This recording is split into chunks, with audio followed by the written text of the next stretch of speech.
RPC9. Now, Hello po. Mayor, congratulations po. Thank you. How are you? Okay naman po. back to work. After the, ano naman, parang hindi naman natatapos ng work namin. Ang daming improvement, ha?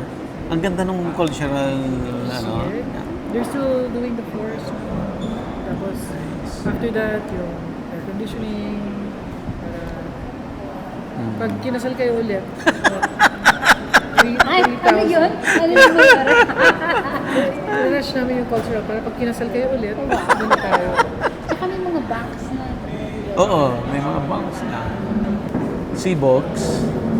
I don't know where he is. Where is he? Alis lang. Thank you.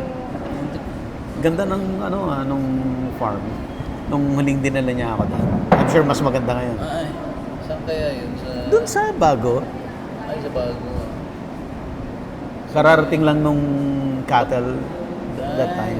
Andito ho tayo sa Balungaw at kasama natin si Mayor Vice Philip Peralta at saka si Doc Eric Manawis.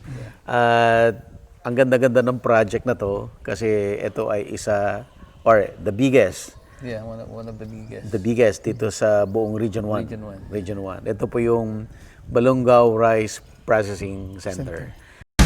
Gusto mo bang matuto ng agribusiness, crops, livestock and poultry, aquaculture, at ma-inspire sa mga success stories? Agribusiness, how it works! As a YouTube channel, Agribusiness features entrepreneurs, farmers, organizations, OFWs, investors. However, beyond our usual content and official endorsements, Agribusiness does not engage in other business dealings with them.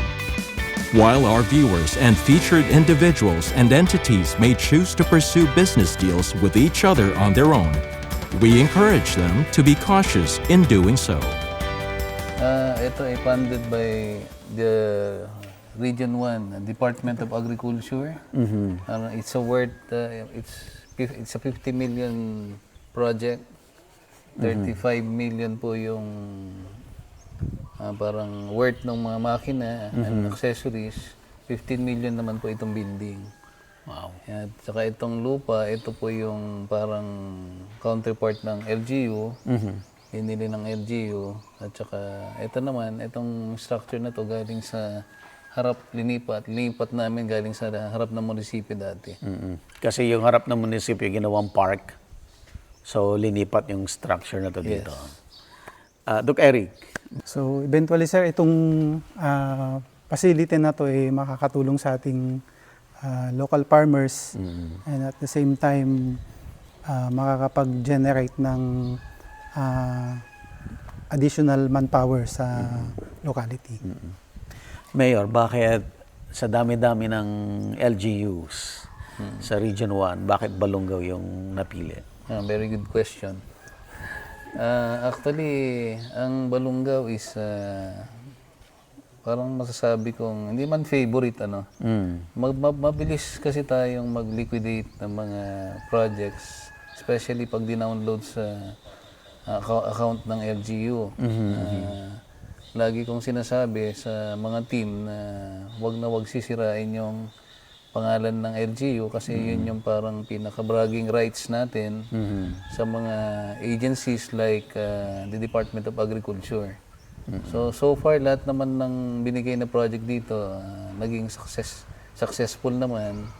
Walang naging failure. So every project na we see to it na operational siya, sustainable. And most especially ito, we're hoping that we can help the farmers, especially itong mga ganitong pagkakataon, itong darating na rainy season.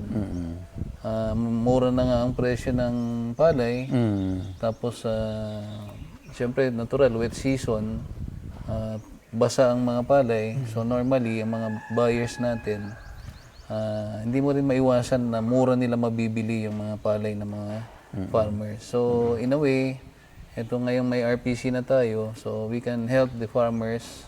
That's why we're encouraging them na mag-form ng association, various association, para hindi maraming taong kakausapin. Ang mga opisyalis lang ng association at sama-sama sila para minsanan natin i-dry yung mga palay nila based on yung pag-schedule ng mga different association para hindi mag-away-away ang ating mga farmers. Kasi pag individual naman natin silang kakausapin, edi natural, nandyan yung inggitan, mamaya nauna ako, ganito. So it would be proper kung association ang kausap natin at magkakaroon tayo ng siguro beforehand na training and mga symposium or meeting. Of course, we will invite some speakers na makakapag-explain totally paano makatulong itong RPC. Kasi ang aim po natin dito ay matulungan yung mga farmers at may konting balik naman sa munisipyo. Kasi may investment din kahit pa paano ang munisipyo at ang DA may investment din. So gusto rin natin na may income para pag may nasira dito sa May mga pang-ano gamit, rin. may pagkukuhanan tayo ng pambili ng mga spare parts, yung masisirang mga gamit, and so on. Meaning, Mayor, yung magiging operation dito ay this will be run by the LGU. Yes. And then yung mga farmers groups, sila ay para magiging clients na gagamit. Oh, sir. Another thing, siguro kung maipakita din natin na maayos ang pagtakbo nito, kasi may mga ibang mga RPC na hindi naman sa pangano na parang hindi na naging successful. Kaya nga we're trying to study well na ang hahawak dapat most especially dun sa financial management niya ay yung maayos. Para nang sa ganun yung working capital niya umikot. Hindi lang just to make money but ang purpose niya is really to address yung makatulong tayo sa mga farmers at times na yung rainy season, mag-dry natin yung palay nila. That's an advantage sa kanila, di ba? They can wait for the proper price. Kung na-dry mo konti yung palay nila, o ma-dry mo rin sa sun-dry, makakahintay sila sa tamang presyo. Unlike yung wala silang choice, basang-basa yung palay, so natural, babaratin yung andun na yung mga sad story, mga maririnig mo na lugi. And we don't want that to happen here kung once na operational na itong RPC. Mayor, pwede ba nating Pasyalan. tingnan natin? Pards, ito yung operator. Tingnan lang natin. Farmer Summit pala kaya, no? Nagpumpuno natin. Dito nyo ginawa mismo? Punong-puno ito. 1,000 plus. Okay. 1,000 na farmers? 1,100, sir. 1,001 lahat tas. So, paano po ang magiging operation na to? Let's say, a farmers group or cooperative, pupunta sila dito, Dry nila palay. May corresponding may fee. Bayad. Oo.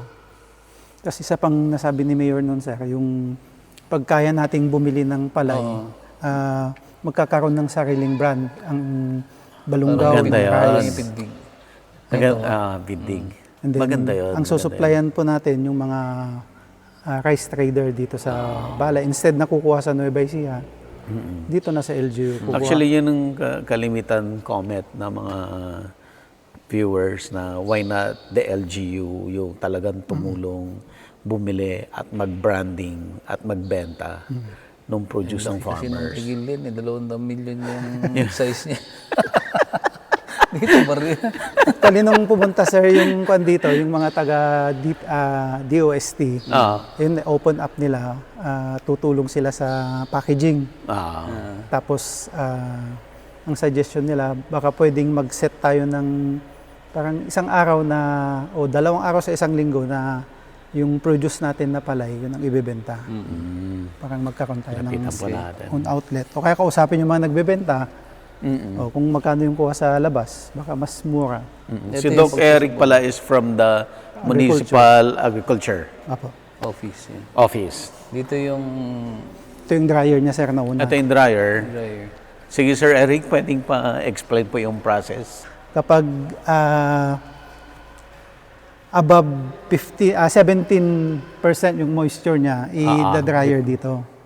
So, ang target moisture pag i-mill natin is around nasa 14%. 14%. So, pag na-reach na yung 14%, kung na-dry dito, sir, Pwede nang... the next day na pwedeng gilingin. Kasi pag mainit pa, yun yung Baka tendency na basag. madurog. So, next step, ililipat siya dyan.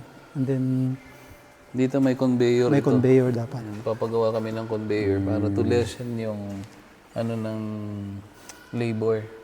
Pero pag 14% na, pwede nang diretso dito, sir. Shoot na dyan. Tapos may different processes yan eh. Ito po, di nanggaling dito. Hindi, Pupunta, Anong tawag mo dito? Cleaner. cleaner, okay, tatanggalin yung mga mga nahalo na hindi kailangan. Buto. Ito yung stoner. Brown rice pala to. Dito pa lang niya tatanggalin yung layer Partially ng na tatanggalin niya, sir. Kaya kung ayaw mong, kung brown rice yung target, hanggang dito ka na lang. hanggang dito na lang po.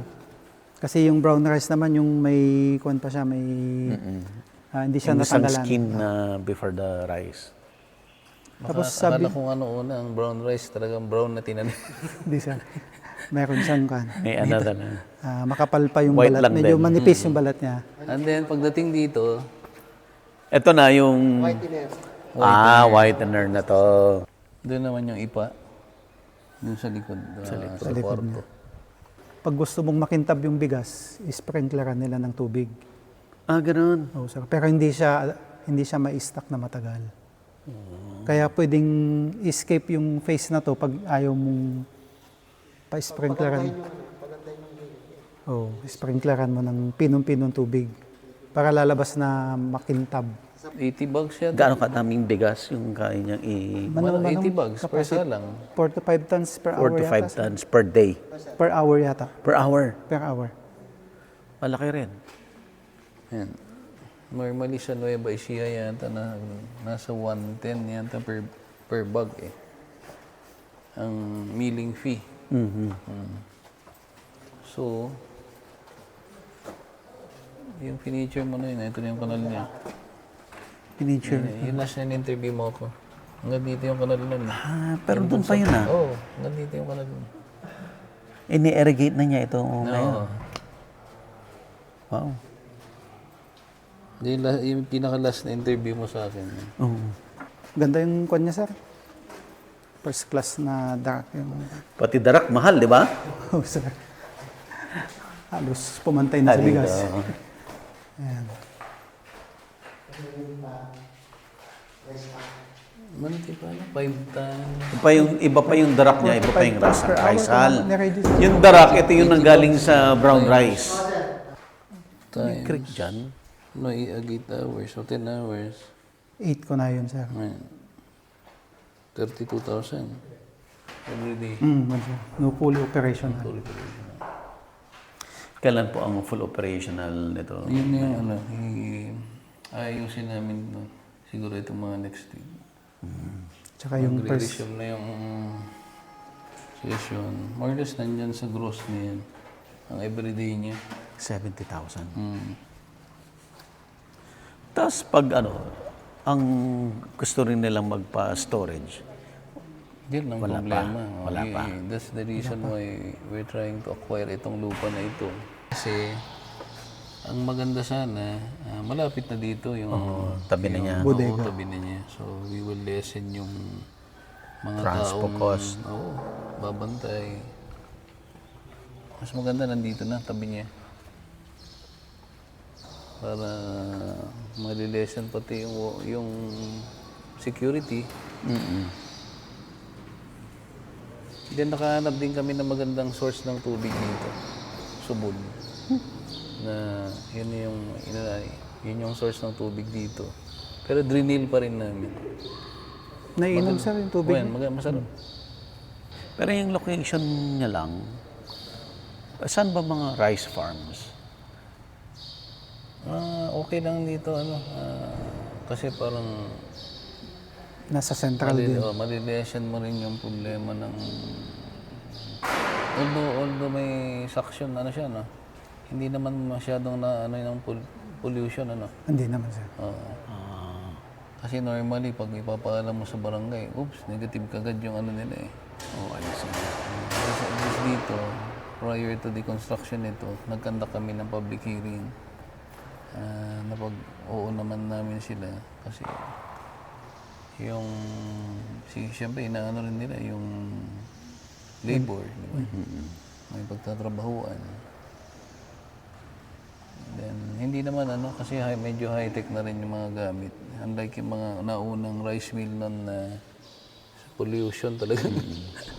Pero 'di ba nung araw may rice mill na parang owned by the families lang na may mahabang Soto. ganun. Oo sir. Yung maliit lang na... Nawala na yung mga yan. Meron pa naman. Medyo na rin, nagsara-sara na rin kasi may mga maliliit na mga rubber cone. Kumbaga parang magkakamag-anak lang yun. Yung mga may-ari na. Parang marami sa Pugaro yan nun eh. Yung papunta doon sa San Raimundo. Nag-operate pa yata yan, Nag-operate pa sir. Nag-operate pa. Yun na yan, naiiwan sa Pugaro. Tapos may isa dito sa Kita-Kita. Si Pintis. Yung buong production ng rice ng Balungaw, kaya dito o kulang pa? Kung imimil niya, makakulang siya. Kulang. Pag yung the whole production namin.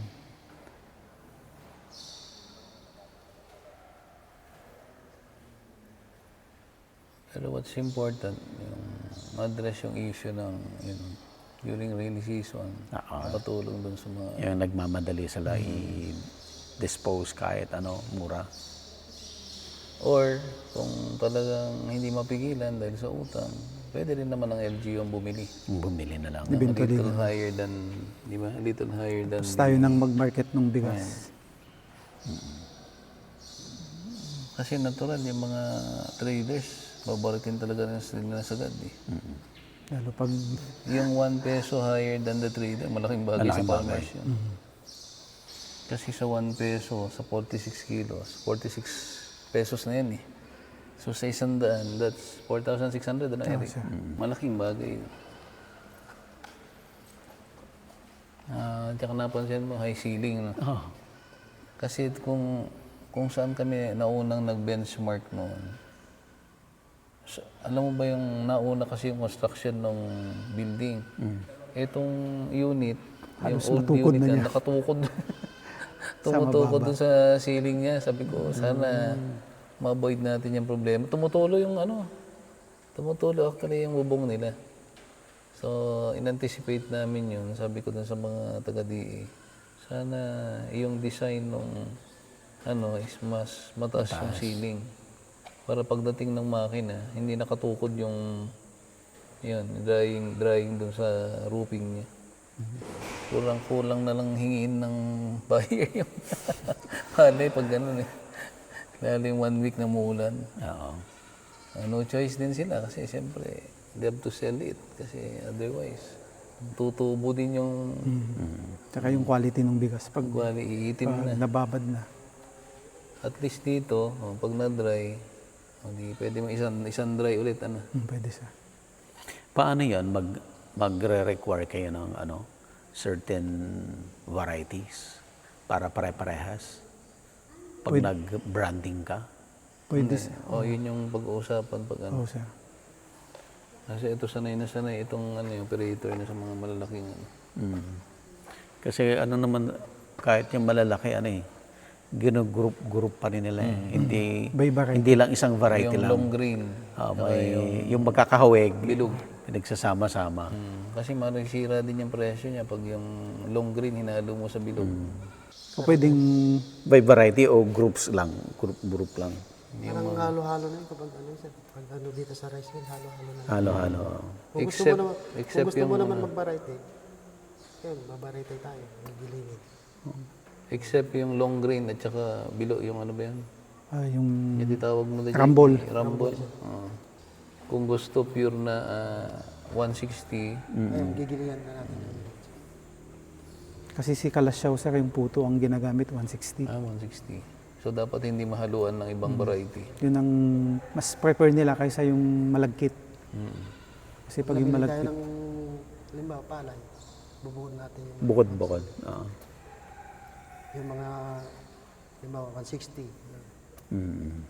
Saka yung 216 saka rambol, triple to, halo-halo naman na yun. Halo-halo na yan. Yung medyo maitim na palay, ano magiging epekto niya? Pag, for example, drenay mo siya, parang amarillo na siya, no? di nakatik. Naratikan. Sa straight mill na yun, sir. Pag tinahan natin sa shorter yan, hindi rin halos lahat na pumupunta doon sa may reject. Sa may reject. Pupunta rin siya sa reject. Hindi kagaya ng ordinary rice mill na lalabas, ganun din. Oh, I see. Ito ngayon may sorter na. Kasi makikita niya ibang yung kulay. Hindi ba siya mabiging broken pag ganun? Pag nakasok sa tubig, yung ganyan nga na Nababad. quantity, danuman. Nukpran. Depende naman sa pinakabilad niya yan, sir. Ganda di pinaka-dry. Yung bindi naman. Kapag matigas yung bilad, hindi madudurog. Pag kulang sa bilad, yun, broken. Up to what extent yung kaya nating i-cater na yung, anong tawag mo doon? Yung pagkalubog. Moisture niya. Like for example, pagkalubog niya, i-dry mo siya doon, kaya pa rin. Kaya sir, mga wag lang yung basang-basa, sir. Yung babad na. Yung sobra naman. Mga 30, MC, 35. Karamihan niya yung mga 35, 30. Pwede na isalang sa dry, wag lang yung basang-basa. Tsaka magbabaki din kasi yung tagal niya na magda-dry. Depende dun sa moisture content niya. Nung tayo ng 15 hours yan. Oh, Basang-basa. nung dry run, ang moisture niya is nasa 17. So na-dry lang siya ng less than 4 hours para ma-attain Kasi yung, konti na lang. ma-attain yung 13% na moisture. 14 Ay, 14 na. 17 ang ano niya, Skin dry na yun. Skin dry. skin dry. Pero sinabi niya sir, pag abot siya ng 30, baka more than 12 hours. Ito na yung mga nalubog yon, yung mga 30, yung mga nalubog. Ilan yung capacity niyan, kuya? 130 sir. 130 bags. More than 1 ton 6 tons. Every hour. per salang. Per day. Muna na 7 hours. Bago 7 hours. Per salang sir. Per salang. pag kukunin mo yung talagang MC niya, sa 7 hours. Kung i-skin dry lang natin, 4 na oras. Apat. So within this month, next month, mag full operation na to, Mayor. We're hoping na gano'n, no? Shorten namin yung deliberation. Kasi dadaan din sa Sangguniang Bayan ito for deliberation. Okay. Para hindi lang kukunti nag-uusap-usap.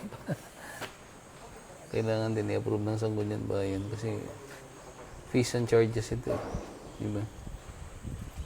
So, mas maganda rin in a way na, although ang presyo kasi ng milling fee, nagbabari din ng ano, di ba? Nagpa-fluctuate din. Pero, Depende sa location din. Tsaka sa rate din siguro ng electricity. Yung biglang taas, baka may tendency din na tataas. pero Kuryente po ito. No? kuryente. So sir, yung nagpagiling, dahil siya may capability rin siya mag-branding, magbenta. Ang mangyayari, parang nagbabayad na lang siya ng services Yeah. para maging quality na bigas yung ano niya. Actually, advantage din na may gusto magnegosyo. Di ba? Lalo na kung yung tao parang may background na siya sa pagbibenta ng bigas. Advantage sa kanya kasi andito na sa Balungaw yung ano. Kahit naman doon sa Bukawi, yung mga rice mill doon, isang rice mill, iba-ibang brand, Branding. iba-ibang tao ang nagpapagiling. Ano ganun. Para paglabas niya, kanya-kanyang sako sila. Iisa rin lang palang nagumiling na. Isa lang gumiling. Yung sako lang. Oo, yung sako lang. Ipoprovide lang nila yung sako nila para doon ikakarga yung bigas Mas niya. may potential ang Bulacan kasi nga mas malapit sa Metro Malapit sa Manila. Metro Manila. Yung market. Kaya doon halos lahat ang bagsak ng palay. Pero meron ka malalaking city dito, Dagupan, Ordaneta. Ordineta. So, maybe in a way, siguro darating din tayo doon. Siguro we will be catering muna, i-prioritize natin yung Mga farmers. kasi itong project na to is really for, ang intention naman natin is really to help the farmers. Or i-encourage yung mismong taga-Balungaw na dito sila bumili ng bigas nila Pwede rin. kaysa Sa labas. labas. Malaking bagay yun. Ang lahat ng taga-Balonga dito bibili. Pwede sir. Kasi ilan ba naki-consume na isang tao? Per 1 capita. kilo a day? Depende. Depende. 1 kilo. Pag kami ni Buddy. Ako, hindi ko pipigilan. Grabe yung pag-rice. Pag masarap yung rice, no? Malambot. Oo. Kahit hindi masarap yung ulam na. Basta masarap, kahit masarap ulam mo, pag hindi masarap yung rice. Wala. Wala rin. So, other than this, etong RPC, may mga request din kaming mga trucks, ano? Huling truck. Hauling truck. Na hopefully, may bigay ng DA. To follow yan. Actually, may request na. Nabalidate na sir. Nabalidate na. Nung ongoing ang campaign period. Dumating sila. Nagbalidate na. So, imbis na bilhin pa ng yung added cost ng LGU, siyempre, in a way, matagal mo rin bawiin yun. Kasi, pag may mga kapital na Baka sa susunod sir, yung sa capital naman, baka magbigay si DA na Operate. pang roll out ng mga But initially, mayroong binadget ang munisipyo na para initial na pang-operate, pang-bili. Pero I think it's not enough. And we're hoping na actually pwede yata sa excise to eh.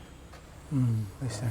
Doon nila manggagaling. Kasi I heard yung ibang sa Ilocos, gano'n ang ginawa nila. So kung malalaki yung capital ng LGU sa napambili, kahit hindi naman sobrang laki yung kita, basta importante yung objective na matulungan yung mga farmers. Malaking bagay yun. Tuling suggestion ni DOST sir, Mount Balungaw Rice. Sinabi niya. So, branding. Willing kaming mag lend ng tulong sa pag-design gawa ng layout ng bag. Baka pagkamalan nilang upland rice yun. Mas mahal. Kumbaga, depende kung ano yung mapag-agreehan na brand name. Pwede nating i-market sa mga mall, sabi niya. Kasi pag ganyan lang nahubad na sako, wala. Oo. Hindi sila, kumbaga walang, parang bumili ka ng generic na bigas. Unlike ng mga nabibili. Actually, yung sako nabibili na yun eh. Yung sinandumeng, yung Nabibili na. commercially. Wala namang nakalagay doon sir na kung sinong nag-mill. Basta jasmine rice, sabi niya. Walang kung sino yung naggiling, wala. Basta, Additional, magkano yun? 50 pesos. oo. Pangalan naman ng may-ari yung 10 piso lang yung sako. Kung Balungaw rice, sabi niya, at least naka-brand na sa Balungaw. Malaking bagay. Okay, yung mga ibang LGU, sir, pag calamity, kailangan nila ng bigas. Bigas. Yes, Mayor. May bigas kami Actually, dito. isa sa mga target na yun. lalo natin pinagtutunan sa Kaysa bibili sila ng, hindi natin alam kung saan galing na bigas. Baka kulang, Imported. kulang yung supply mo. Pag LGU ang Pwedeng susupply. LGU to LGU yung mag-uusap. Susuplayan namin ng bigas. Ganda. At least sigurado yung bayad. Oo, sir. Sigurado yung bayad. Mas mabilis, pati. Ilang hektarya ho ba to? Maliit lang ito. Parang 1/4 lang yata. Mga konser, mahigit din. 3,000. Dito sa likod. Ay, 4. 4,000. mga 4,000. 4,000. So ito, counterpart ng LGU to. Kasama na sa LG yung counterpart. Pati yan, body. Parang additional parking doon. Ang kailangan yan doon sa ano. Hanggang dito lang ang ng DA. Itong pinaglagyan ng building. Ito, LGU na lahat yun. So pwedeng dito na stock yung ano nila prior to prior to receiving mas maganda dito. sana kung close siya, no? Kasi rin ng moisture yan pag Pag na, Siguro kung hindi niya kaya, pwedeng pansamantala na i-stock niya. Yung malalamigan. ready to mill. O yun. Tatas ulit na naman yung MC niya. MC niya. Ito, pag naka-open. Malamigan. mahal ng darak ngayon, Mas mahal pa yung darak kaysa presyo ng palay. Sa pala. Sabi nga na, gawin na lang darak daw yung palay. Oo. Lahat nga nabibenta, pati ipa, di ba? Oo, sir. Mahal na rin. Gaano kalaki yung impact nito sa Balungaw? Sa tingin ko, matutuwa lahat ng farmers. Lalo, ma-appreciate kasi nila ito pag time na of course, yung rainy season na, tag-ulan. Yan na yung sinasabi ko kanina na at times na ang farmer, wala na siyang choice eh. Ibenta yung palay niya kasi burido na rin siya sa utang niya. And then, lalong iitim yung palay niya, wala siyang choice kundi ibenta yung palay niya kung ano yung pang presyo lang nung mga commercial buyer. So, wala na siyang choice. Bibenta niya sa murang halaga. Pero at least pag nandito yung RPC, doon na nila ma-appreciate yan. Na gagana pati yung mga association, farmers association, sila yung kausap natin para kasi malulugi rin ang rice processing center kung pa 20-30 lang ang isasalang natin. Narinig mo naman doon sa operator, sabi niya, mga at least 80 bags per salang para hindi siya totally malugi doon sa gastos sa kuryente. And yun yung actually computation nila. May data kayo, Mayor, ilang farmers, Si Eric, mayroon. Number of Eric. farmers, sir, siguro mga nasa more than 3,000. 3,000 farmers. Registered- Balungaw to. registered farmers. Yung registered lang palang to. May mga hindi registered, no? Mayroon po.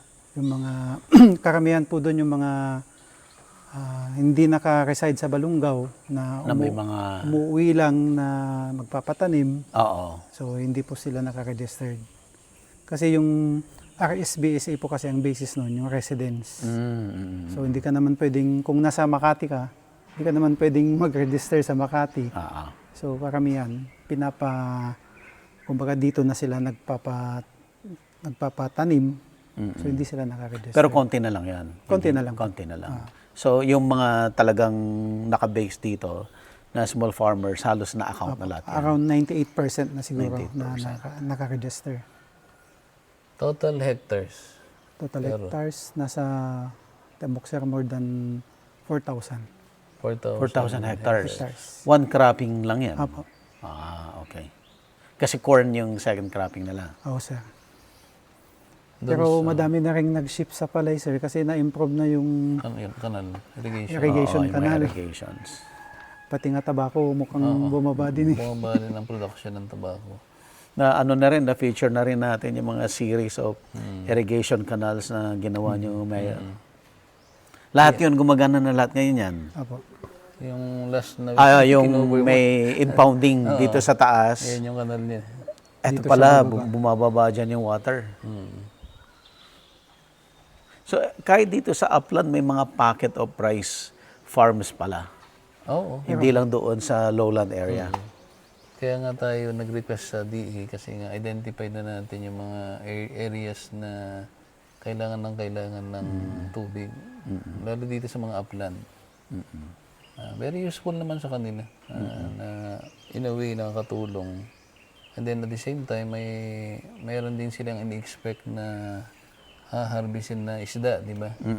Kasi tumutulong din ang BIFAR, tumutulong din ang province, MAO, office. Mga small water impounding Small water facility. impounding. Parang Ang dami nyo na. Ang dami nyo ng small water impounding dito sa 13 Balanggaw. na.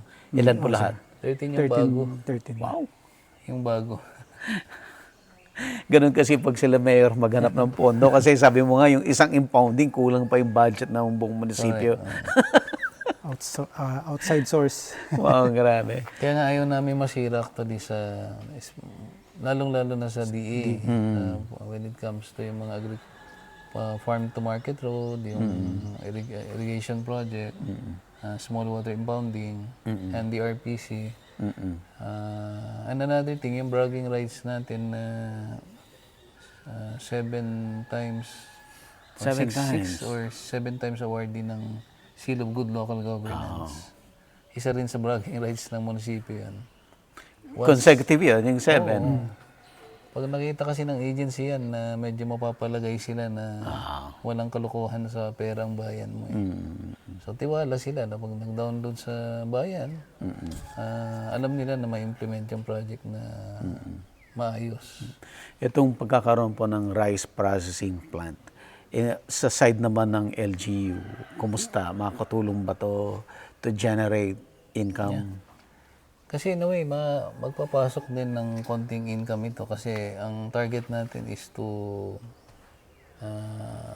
makatulong sa mga farmers. So, sigurado, mas mababa compared to other rice mill. Paano ka makakatulong kung mahal ang presyo, di ba? So, ibababa mo konti in a way na hindi naman ma-compromise yung konting kita. Kaya nga na sinabi ko kanina, dapat may pang-maintain din tayo sa mga tao at sa mga... Para tuloy-tuloy. Oo, tuloy-tuloy. Sustainable yung operation niya. May masira, may perang gagamitin pampalit. Ang maganda dito, buddy, also is yung supplier, I think diyan lang sa Dagupan or Urdaneta. So, In terms of pag may mga breakdown. masira, available anytime yung parts. Yun yung in-assure nila bago tayo nag-go dyan sa itong project na. Mayor, may message ka ba sa mga taga-Balunggaw? Una-una, of course, I would like to take this opportunity na magpasalamat sa mga taga-Balunggaw for lalong-lalo na kay Mayor for winning the election. Yeah. And Ma'am Riza. likewise sa akin, hindi po kayo nagkamali na si Mayor at saka ang administrasyon niya ay siyang napili kasi ang advocacy ni Mayor is makatulong sa lahat ng tao, most especially sa mga farmers. Kasi yun po yung laging clamor ng mga farmers natin, lugi. Yun yung ayaw marinig ni Mayor yung paragi na ng lugi. So I think in a way, hindi naman natin sinasabing totaling improve, but somehow makatulong kahit paano. Doon lang sa mapagbili ng palay, sana madagdagan natin yung pondo para ang gusto kasi ni Mayor, eventually, yung mismong munisipyo na LGU ang bulk na makabili ng mga palay. Na which is higher than yung mga commercial. Yun po yung target niya. Doon pa lang makakatulong na po tayo. With more dito po sa RPC, siyempre yung drying alone, malaking bagay na po yun. Pag na-dry po yung palay, so makakapag-dictate po tayo ng presyo na gusto rin natin kahit paano. At mag-generate din ito ng mga employment. Yes, of course. Nakakatulong din tayo sa pag-hire ng mga tao. Tuk Eric, may anything So for the itong audience? ang isang magiging impact siguro ng project na to is yung kagaya ni sabi ni Sir, yung sustainability ng project. So kahit na maliit yung maiwan na sabi natin kita, at least ma-sustain natin yung project. Operation. Hindi siya mag-stagnant lang na hindi siya mag-ooperate. Mayor, yung ibang LGU, pwede ba silang mag-benchmark? Dati, ikaw nagbe-benchmark. Baka it's about time sila mag-benchmark dito sa Balunggaw. Oo naman po, we always try to share naman yung mga ideas, mga Practices. investment natin, mga good practices natin. Siyempre, gusto rin natin matulungan yung mga other LGUs to also to address yung problema nga ng mga farmers at to adapt dun sa, alam nyo, kulang na kulang po ang pondo ng munisipyo actually. Pero ito rin, isang bragging rights po ng bayan. Bagamat mapapansin nyo, konting negosyo dito sa Balonga, but we were able to, from fourth class To maging first class.